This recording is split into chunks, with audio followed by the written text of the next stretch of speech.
Welcome back. This is GB Gas's new Android update for the heat input and gas rate app. Top of the box, we've got the timer right down to tenths of a second with a start button which changes to a stop. Below that, we've got the first and second readings if we are using a metric meter. If we're using an imperial meter, we don't put anything into that box, but we would just use the timer and time one complete revolution of the U6 style meter, the red dial. The key with this one is we don't need to time for 2 minutes anymore. We can start, we can stop, and it's all about accuracy in the timer. So we've started the timer. We're looking at when, especially the digital meters, change their time. That's when we're going to start. And again, we're going to wait until the digital meter changes again, and as soon as it changes, you're going to put the stop button in. But after you've done the first one, put the reading in. So we put in 1.236,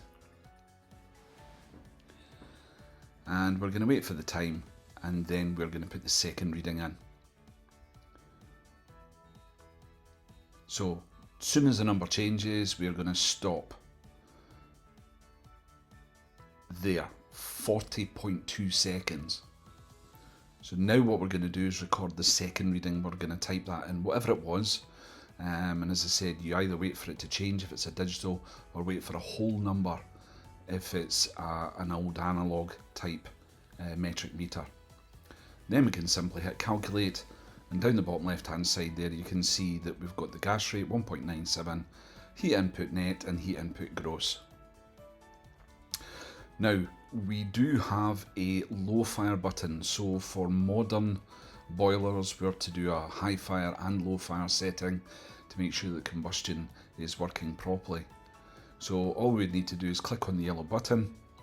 That takes us to the low fire. You can see up at the top left hand side it says low fire test optional, and we would time again.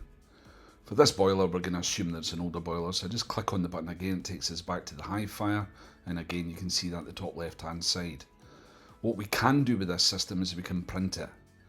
So once we go into the print dialog, what we do is we put in the manufacturer's high fire and low fire readings if we have a low fire reading.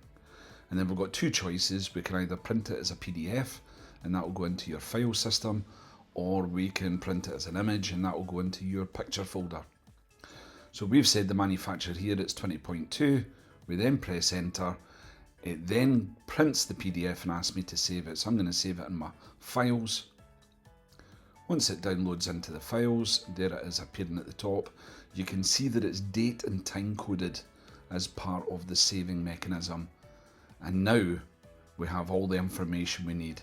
So zooming in on this PDF, you can see that I have got the test time that I used, the gas rate, the input, net and gross, and then my information from the manufacturer's instructions and the comparison. You can see that this one is minus 4.7 out. We're allowed plus 5, minus 10%, but we're obviously going to check that against a flue gas analysis, and all the information's down at the bottom just to make sure we're 100% happy with this new boiler. If it's an older boiler, we would do a burner pressure also and check that that was set okay. So this is going to tell you whether your appliance is overgassed or undergassed or good to go. This is the free calculator from gb-gas.co.uk.